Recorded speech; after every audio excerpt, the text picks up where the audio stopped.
ये Boolean market पे नजर डालते हैं। बुलियन मार्केट में आज थोड़ा करेक्शन, शुरुआती में तो फ्लैट और थोड़ा सा मजबूती दिखी थी, बट आज थोड़ा करेक्शन देखने को मिल रहा है। आपका क्या आउटलुक है सर, क्या ट्रिगर होगा अगले शॉर्ट टर्म के लिए और लॉन्ग टर्म के लिए?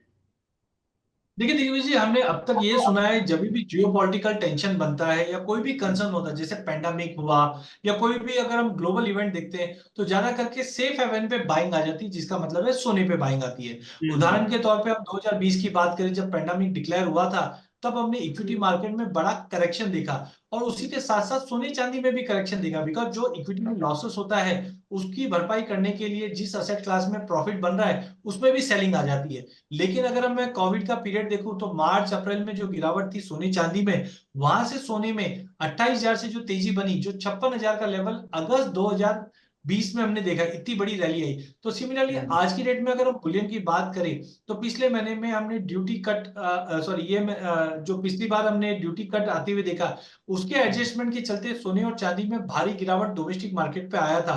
बट प्राइसेस में तुरंत हमने रिकवरी देखी, क्योंकि फिजिकल मार्केट में डिमांड बढ़ गई।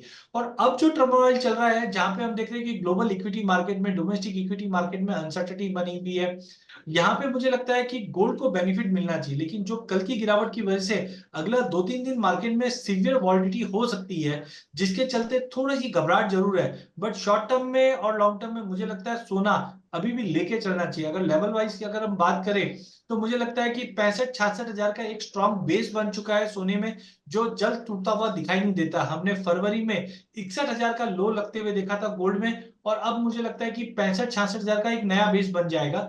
जबकि हायर साइड पे मुझे लगता है ईयर एंड तक, जिस ढंग से geopolitical tension, dedollarisation, carry trades और ये जो चीजें चल रही है, गोल्ड वापस 75 से 76 हजार का जो लेवल हमने देखा था अप्रैल मई में, वो रिकवर करता हुआ दिखेगा। आप कह रहे हैं सर कि गोल्ड में बुल रन चलेगा, तो मैं तो ये समझ रहा हूँ कि कहीं टाइगर रन न चलने लगे, क्योंकि जो जिस हिसाब से मिडिल ईस्ट में टेंशन बढ़ रहा है, उस हिसाब से मुझे लगता है सोना और तेजी से बढ़ेगा। तो क्या लगता है दिवाली तक कहाँ तक जाएगा सोना, और साल के अंत तक का क्या टारगेट क्या है आपका? बिल्कुल, जैसे मैं अभी कह भी रहा था कि जो इवेंट्स देखिए, डोमेस्टिक मार्केट में हमने ड्यूटी एडजस्टमेंट देखा, उसी का फॉल था। लेकिन हम्म। इंटरनेशनल में हम जियोपॉलिटिकल टेंशन रोज बढ़ती जा रहा है। आज बांग्लादेश की वजह से हम बोल सकते हैं कि चाइना, इंडिया, ये भी इंपैक्ट होते हुए देखे। तो जियोपॉलिटिकल टेंशन चल रहा है, सेंट्रल बैंक की बाइंग चल रही है, और साथ में इन्फ्लेशन बना हुआ है। इन सबको देखते हुए मुझे लगता है ईयर एंड की अगर बात करें, तो सोना एटलीस्ट हम 74-75 का जो जोन है, वो आराम से क्रॉस कर पाएंगे। मतलब लगभग नया हाई वापस हो सकता है ये साल में ही हम वापस सोने में आते हुए देखें। और धनतेरस और दिवाली तक के लिए क्या टारगेट है सर? देखिए वॉलिटिलिटी काफी ज्यादा है, और सितंबर में जो रेट कट देख रहे हैं, और हम जानते हैं कि अक्टूबर में हमारे धनतेरस और दिवाली रहेगी। तो मुझे लगता है सितंबर की रेट कट अगर आ जाती है, तो आराम से प्राइसेस को 73-74 थाउजेंड का लेवल दिवाली पे आराम से क्रॉस करते हुए देखेंगे। हाँ, वॉलिटिलिटी काफी सीवियर रहेगी, उससे घबराना नहीं है।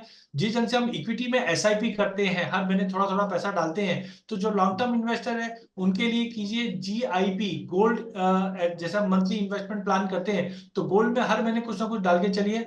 ईयर एंड तक या धनतेरस तक हम आराम से 74-75 का जोन क्रॉस कर लेंगे।